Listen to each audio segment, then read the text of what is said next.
नमस्कार दोस्तों, राष्ट्र ज्ञान चैनल में आपका फिर से स्वागत है। मैं हूं आपका होस्ट और दोस्त सैम। आज मैं फिर से वापस आया हूं। इस चैनल में हम लोगों ने अभी तक यूक्रेन के मुद्दे को लेके बात नहीं किया। और यूक्रेन का विषय अगर हम देखेंगे कि आजकल अगर न्यूज़ देखेंगे तो सबसे चर्चित विषय में से एक है। तो आज मैंने सोचा कि उसी को लेके कुछ बात आप लोगों के साथ शेयर करो।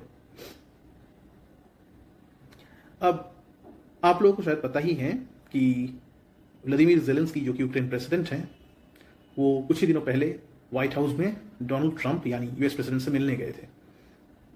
वहां तो एक बहुत बड़ी लड़ाई हो गई उन दोनों के बीच में और यूएस प्रेसिडेंट जेडी फैंस के बीच में। अब सीधी बात तो ये है कि यूएस अभी यूक्रेन को ज्यादा एड या हेल्प देना नहीं चाहता। इसके पीछे कारण बहुत सिंपल है दोस्तों।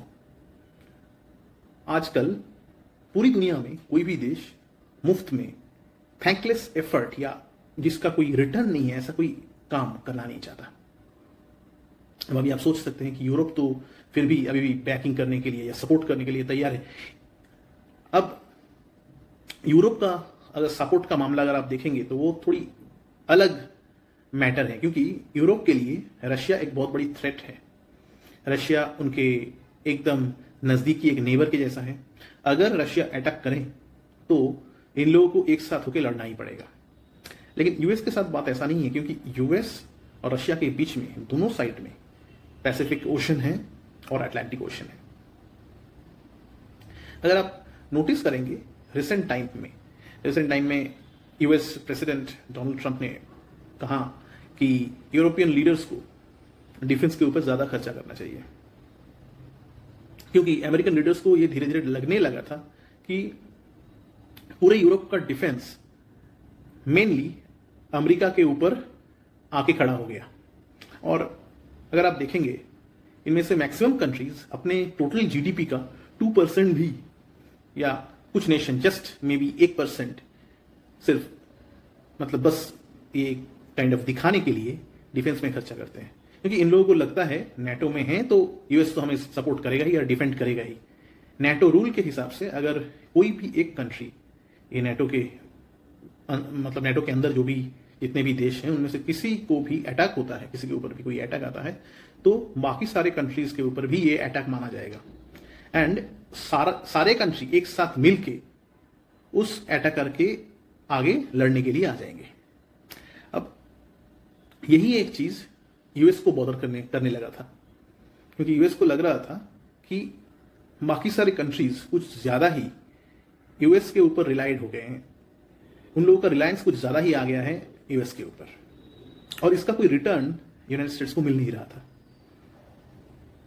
इनफैक्ट यूरोपियन यूनियन के साथ जो ट्रेड रिलेशंस हैं वहां पे भी यूएस घाटे में चल रहा है, और वो भी 1-2 बिलियन की बात नहीं है, 300 बिलियन यूएस डॉलर की घाटा है। वहां पे यूरोप 300 बिलियन यूएस डॉलर की सामान यूएस में ज्यादा बेच रहे हैं अगर आप उसी को यूएस के सेल्स के हिसाब से कंपेयर करेंगे तो कहीं ना कहीं पे ये यूएस को और आज के प्रेजेंट लीडर डोनाल्ड ट्रंप को ये घाटे का सौदा लग रहा था।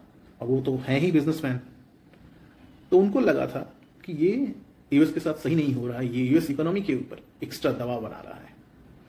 अगर आप यूरोप की बात करेंगे तो यूरोप में बहुत सारे देश हैं जहां पे एजुकेशन फ्री है, उनका हॉस्पिटलाइजेशन एक्सपेंसेस फ्री है। कुछ देशों में तो ऐसा भी है कि अगर आपके पास जॉब नहीं है तो गवर्नमेंट सपोर्ट भी मिलता है उसके लिए। तो ये सब जो सोशल वेलफेयर स्कीम है ये वो सब देश इसलिए चला पाते हैं क्योंकि उनको एक मेजर खर्चा जो है किसी भी देश के लिए डिफेंस उस पर ज्यादा खर्चा नहीं करना पड़ता, क्योंकि वो लोग डिपेंडेंट हैं, बहुत ज्यादा रिलायंट हैं यूएस के ऊपर। अब यही चीज यूनाइटेड स्टेट्स ऑफ अमेरिका बदलना चाहता है, क्योंकि अगर सच में देखेंगे तो ये सोशल सिक्योरिटी वाले काम यूएस को अपने देश के लिए भी करना चाहिए और वो लोग भी करना चाहेंगे ये काम, लेकिन पॉसिबल नहीं होता है जब पूरी दुनिया का रिस्पॉन्सिबिलिटी आपके ऊपर हो। तो ये एक बहुत बड़ी जिम्मेदारी है जो कि आज तक यूएस लीडर्स उठाते आ रहे थे, लेकिन अभी डोनाल्ड ट्रंप ये इसको धीरे धीरे बंद कर रहे हैं।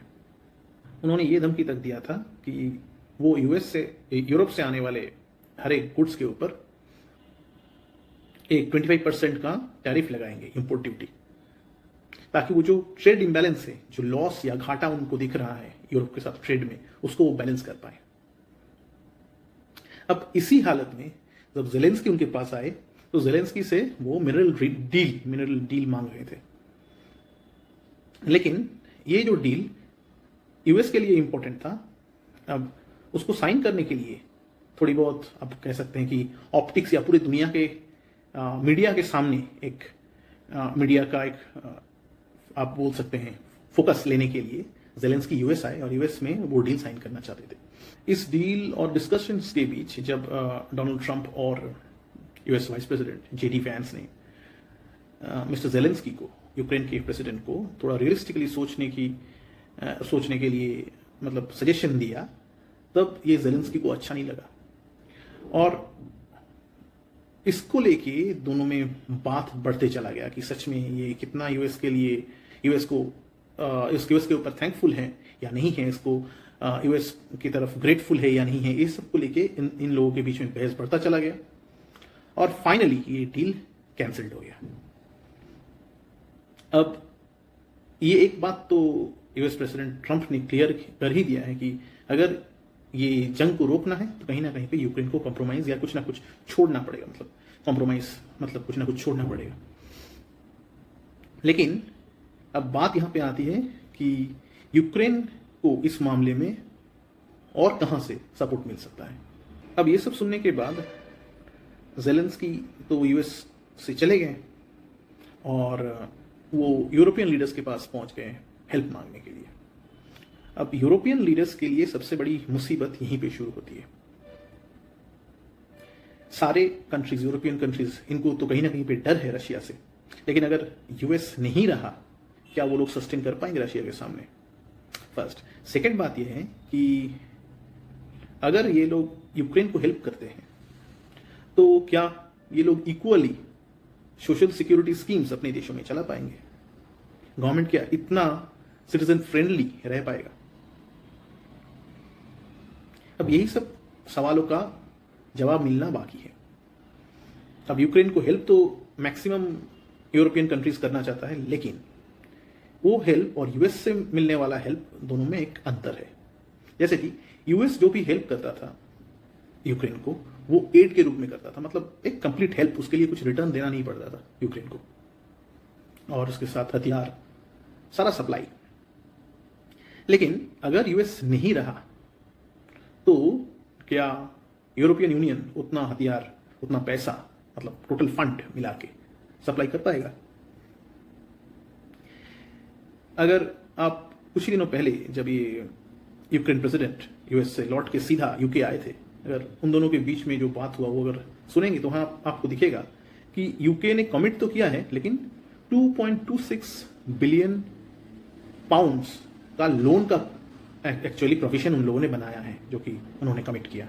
तो दैट्स अ लोन, वो पैसा आपको चुकाना पड़ेगा, वो एक लोन है, वो एड नहीं है, आपको गिफ्ट नहीं दिया जा रहा है। और यहीं पे आती है अगला प्रॉब्लम, क्या यूक्रेन इतना लोन लेके सरवाइव कर पाएगा?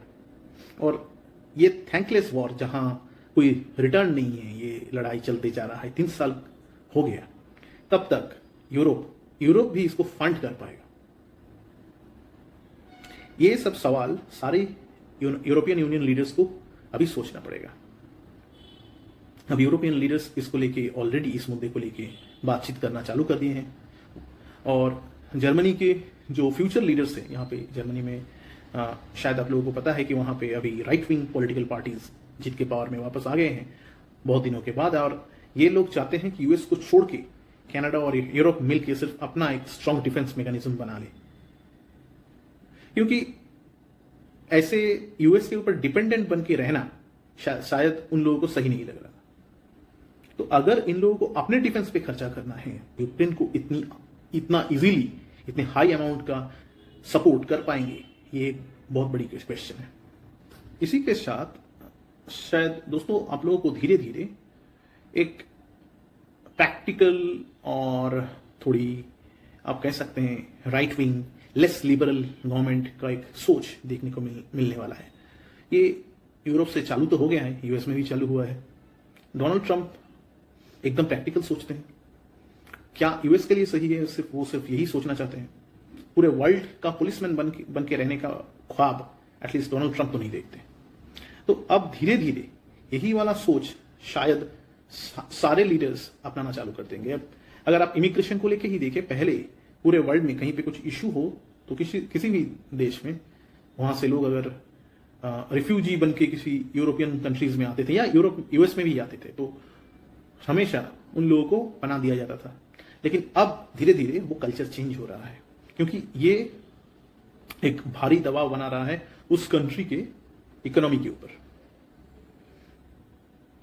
जिसलिए स्लोली ये लिबरल जो थॉट्स वाले जितने भी थोड़ा लेफ्ट लीनिंग पॉलिटिशियंस हैं वो लोग हट रहे हैं, इलेक्शन में लूज कर रहे हैं और वहां right wing political parties power में आ रही हैं। अब धीरे धीरे जैसे ही right wing leadership left wing leaders को हटा के यूरोप में भी पावर में आने लग जाएंगे, जैसे कि अभी आप यूएस में देख रहे हैं डोनाल्ड ट्रंप आए हैं, वो तो राइट विंग लीडर है और यूरोप में ऑलरेडी कुछ कंट्रीज में राइट विंग लीडर्स के राइज होने के चांसेस दिख रहा है। जैसे कि ऑलरेडी जर्मनी में आप लोगों को पता ही होगा, जर्मनी में एक राइट विंग पार्टी पावर में आ गई है। तो ऐसे देश स्लोली अपने डिफेंस स्ट्रांग करने की कोशिश करेंगे, अपने देश में इन्वेस्टमेंट बढ़ाने की कोशिश करेंगे और जो भी कंजर्वेटिव थ्योरीज उन लोगों की होती है तो वो लोग उसको लागू करेंगे। तो उसके साथ साथ हम लोगों को देखने को मिलेगा कि वो उन लोगों का फॉरेन एड या डोनेशंस कम होते जाएगा। सोशल सिक्योरिटी वाला जितना भी प्रोजेक्ट्स है, जैसे कि हॉस्पिटलाइजेशन, फ्री एजुकेशन को लेके, हेल्थ केयर को लेके, वो सब थोड़ा वहाँ पे बजट कट देखने को मिलेगा हम लोगों को। तो अगर ऐसा होता गया तो आज जैसे आपको शायद आप लोग देख रहे हैं कि विक्टर ऑर्बन जो कि हंगरी के लीडर हैं, वो ऑलरेडी यूक्रेन को क्रिटिसाइज कर रहे हैं इस वॉर को लेके। तो ऐसे वॉयस यूरोप के अंदर और बढ़ती जाएगा, क्योंकि ये लोग उस वक्त यूक्रेन में जो ये लोग हथियार हो या पैसा जो सप्लाई कर रहे हैं वो कम करके अपने देश में इन्वेस्ट करना चालू करेंगे।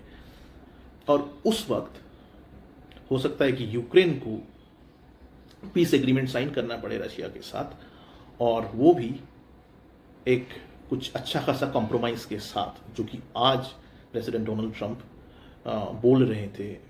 आजकल ये सब बातें चल रहा है और वो भी ये बात ऑलरेडी कैमरा के सामने ऑन कैमरा बोल चुके हैं कि यूक्रेन को थोड़ा कॉम्प्रोमाइज करके पीस ट्रीटी साइन करना पड़ेगा। तो शायद आज से 6 महीना या 1 साल बाद ये हमें देखने को मिल सकता है, अगर यूएस ना रहा तो, क्योंकि यूरोपियन लीडर्स भी धीरे धीरे अपना सोचने लगेंगे। फालतू में इतना ज़्यादा हाई अमाउंट, इतने बिलियंस ऑफ डॉलर्स खर्चा करना उन लोगों को भी कुछ दिनों बाद सही नहीं लगेगा। अब ये सब था मेरा थॉट्स, मैंने यहाँ आप लोगों को बताया। आप लोग क्या सोचते हैं वो भी मुझे लिख के बताइए, और अगर अच्छा लगा हो तो please like, comments and subscribe. तो मिलेंगे फिर से एक नए वीडियो लेके, तब तक के लिए गुड बाय।